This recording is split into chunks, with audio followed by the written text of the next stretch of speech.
What's happening, guys? Eric Foster here from Power 94 with Bryan Fryar from TVFCU Mortgage. And the last episode, we talked about getting you ready to buy that home. Now you are in a position to start looking for real estate agents and looking in the areas that you want to, where you want to live. What are some of the things that they need to do? Yeah, definitely. This is where kind of the loan process starts. You're looking at buying your home. You want to talk to a very good local real estate agent in the area that knows the area. There are agents you can use outside of our area in other cities. There's nationwide realtors. Personally, I recommend a local agent who knows the area and knows what you're looking for. And since you've already made your plan, you made your budget and everything, you know what your credit looks like, and you know what area you may want to move into. That's part of your plan. A realtor can let you know, hey, these are the homes that are available in this area or this area. I've got some really good places we go to look at, but they're also going to tell you, too, you need to get pre-qualified. That's a big, big deal, especially in today's market. It's really been this way for several years, but if you're going to make an offer on a home, that seller, and if that seller has an agent, they want to make sure that you're serious. And you have what we call a pre-qualification letter from your lender. Hopefully that's the lender's TVFCU.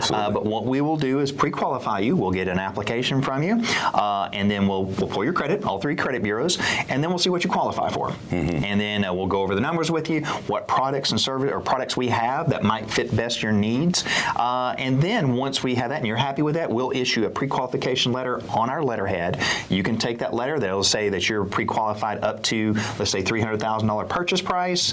This offer or this pre-qualification is good for up to 60 days, in some cases 90 days, and you'll give that to your realtor and they can use that to make offers for you. It's very, very important that you have that in hand. But like I said, because sellers, they're not going to take any serious offers from anybody without that letter. Exactly. Can you talk a little bit about down payments? A lot of people are trying to figure out what's a good range for a down payment. Yeah, and the rule of thumb has always been, and as long as I've been in the business, 25 years, it's always been 20% down. Now, it'll give you your best terms. And it will. It'll give you really good terms, but also, especially with TVFC, we have other products available. Basically, your big lenders, Fannie Mae, Freddie Mac, they're going to require 5% down, in some cases only 3% down. So it's a smaller amount. Your rate may be higher. It may involve PMI, monthly PMI. However, TVFC, we do have a product there that has no money down requirement. So we've had people move in their home and not put a cent down. And in some cases, they either had to pay the closing costs or the seller paid their closing costs. It's part of the negotiation, which is very important if you have a good realtor that can help you in that negotiation. But yeah, down payment is important. You do want to talk to your lender about that during the pre-qualification process.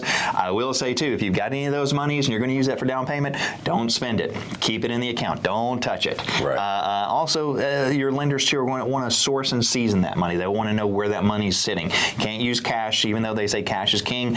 Not so much in the mortgage world. It's got to be sitting in an account that can be verified. If it's cash, let's go ahead and get that money in that account, let it sit for a little while, a couple months, and let it season really good. And that way, the lender knows that that's your money that you're putting down.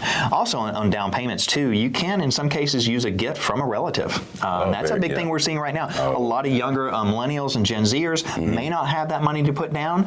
They may not want to do the 100% product they have with us. They may want to put a little bit down, have a little skin in the game. They can get a gift from their mom and dad. We see that a lot nowadays. And make sure that we let them know no crazy purchases during this time. No, that's a good one. That's a really good one. We see that too sometimes. We tell our borrowers, we give them a little thing, do's and don'ts. Don't do this. Don't change your job during the loan process. Don't buy anything. And it's not that you can't. It's let us know first, so we can make sure it's not going to impact your loan. There you go. We had someone that wanted to buy furniture. Not a problem at all. We told them it might be best to wait until after they close on the loan. It's okay to be in the house with no furniture for a little while. Let's just wait it out. So make sure that you check them out. This is a very important step in getting your home. So make sure that you contact Bryan and his staff at TVFCU website that they can go to, or TVFCU.com. You can call us at 423-634-3600. There you go.